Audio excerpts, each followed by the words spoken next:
Hey everybody, Jiggley Jones back for number 2, episode 2 of Jiggley's Joneses. Today you notice I'm wearing my safety glasses because you never know in this place what's going to come flying out of, see what I mean? Thanks a lot for that. All right, bye-bye then. Anyway, yeah. So, today, we're going to talk about the music business and how it really sucks, okay, these days, especially if you were involved in it back before when it had a different model. Well, the internet has changed it all, so we're going to talk about that today, and I'm going to gear it to the non-musician because I know a lot of you guys, if you're going to listen, are musicians and you're dealing with your own pain with all this stuff, and today I'm going to gear it to people that, that can learn from what we're saying, because there's a lot of misnomers out there. There's a lot of fantasy. There's a lot of tabloid type stuff that makes it seem like it's different than it is. But this is going to be the reality, because I am the original truth seeker, and I will tell you the truth. What did he just say? At least from my perspective, this is all my opinion, so don't get mad at me. This is the way I view it. This is the things I've had to go through and continue to go through because of it. Anyway, so, there you go. Music business, yeah. I've been involved in it for a while. I'm not going to tell you exactly how long. It's been in pieces. Sometimes I went for a long period of time, stopped for a while, went back into it. It draws you in. If you're a creative spirit and you need that outlet, you got to deal with the withdrawal symptoms of pulling away from it if you decide to do that, and that has affected me in the past. I've come back, this, that, and the other. Hey, you like the hair? I've had over the years a lot of interviews that I've done, from written interviews, which I like the best because then you can play out what you want to say. You don't say something stupid.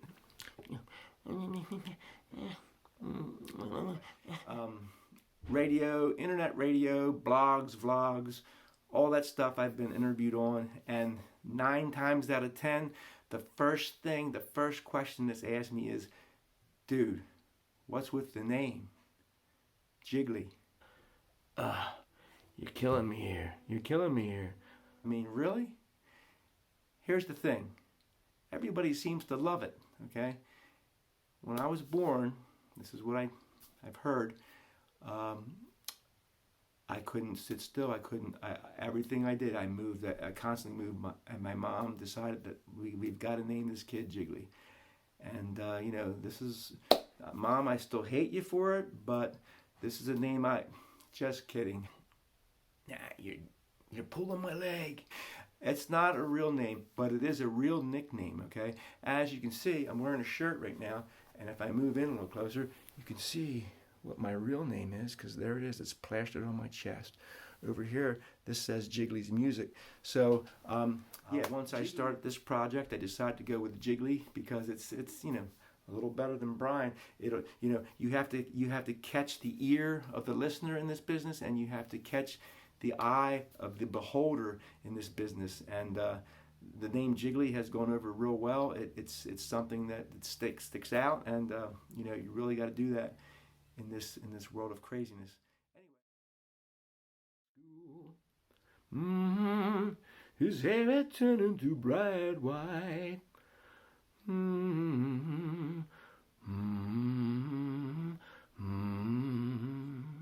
We're going to talk mainly about my personal pet peeves involving the new model, and it all started with the internet, okay?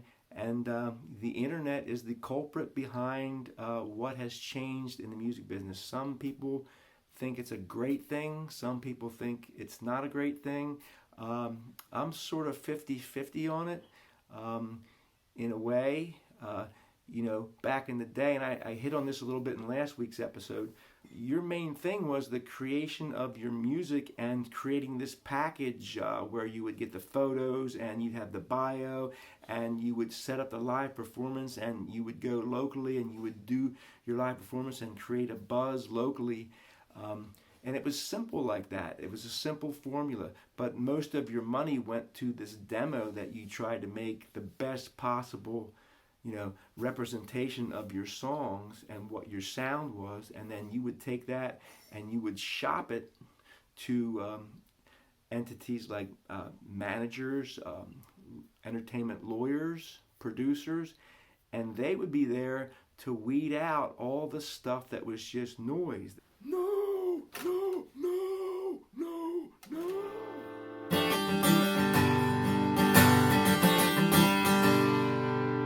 Hey, tell me who's the man?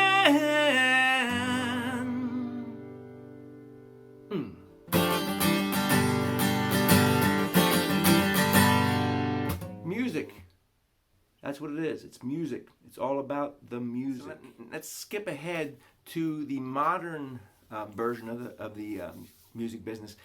It is driven by the internet. Okay. Now, and what I've heard, I don't know how true this is. It's really astonishing. There are 40,000 songs per day released publicly via the internet, the digital market, whatever you want to call it. And that is crazy. I mean, as a songwriter, how do I break through that oversaturated market and be heard? I mean, you know, no matter how good your music is, it has to be heard for you to be successful. The listener is jaded by that amount of that volume of music that they won't give your music a split second, because they have so much to pick from and choose from and eliminate. And like I said before, all that stuff that was just fodder was eliminated before it even hit the market before. Now it's all put out there because everybody can do it. They can get on there, they can get their music released no matter how good it is, no matter how much the same it is as everything else. When you're dealing with the creative side of things, the easiest path is the path that most people will take. And, you know, that to me is a destructive thing in the world of art.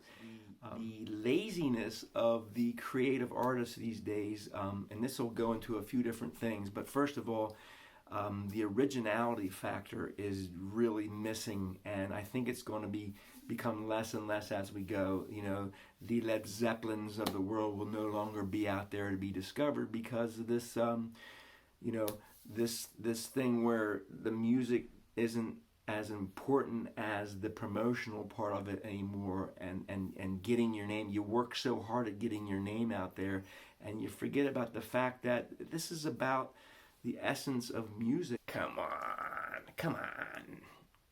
One of the things I think that proves that is this thing, and I really have a hard time dealing with this, doing covers. This is the new craze. You go on there, you're an original artist, and the thing is to get on social media and say, this is my cover of this and that. So much easier than getting down to business and recording and writing a song of your own that sounds like you, that helps the world art-wise, and it just enlightens the world. Instead, you're going to rehash the same thing that's done, you know, and everywhere you go. And what this does is just clutters the market with these creative artists. No.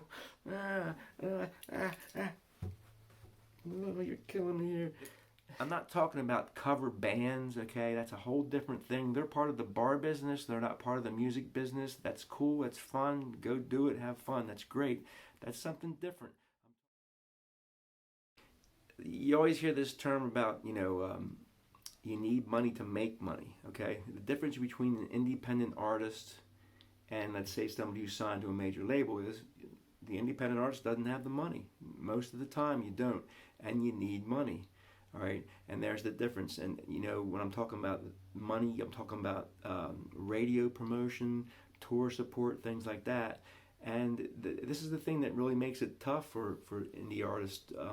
You know, they're up against $150,000 radio promotions. That's why you hear, let's say, a certain artist over and over and over on the radio, because their label is pumping this money into their radio promotion.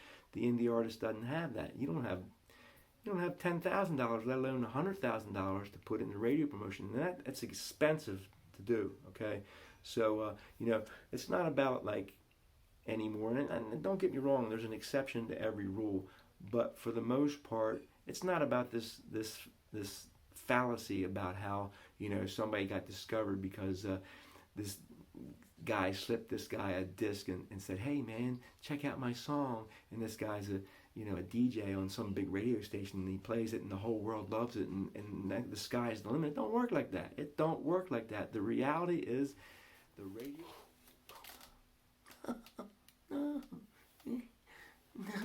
pulling my hair out. So anyway, personally speaking, with all this, it's a struggle. I don't have the money to go out and do these things. I dip and dive around as much as I can, and I come to the conclusion, after the struggle has gotten real, that this is all about music. It's all about my music to me. And that's all I care about. I'm going to put out the best music, the best songs that I possibly can within my creative process, which I feel that is different than a lot of things. I have my own sound kind of thing. That's my approach to all this. Yeah, that's the deal. So listen.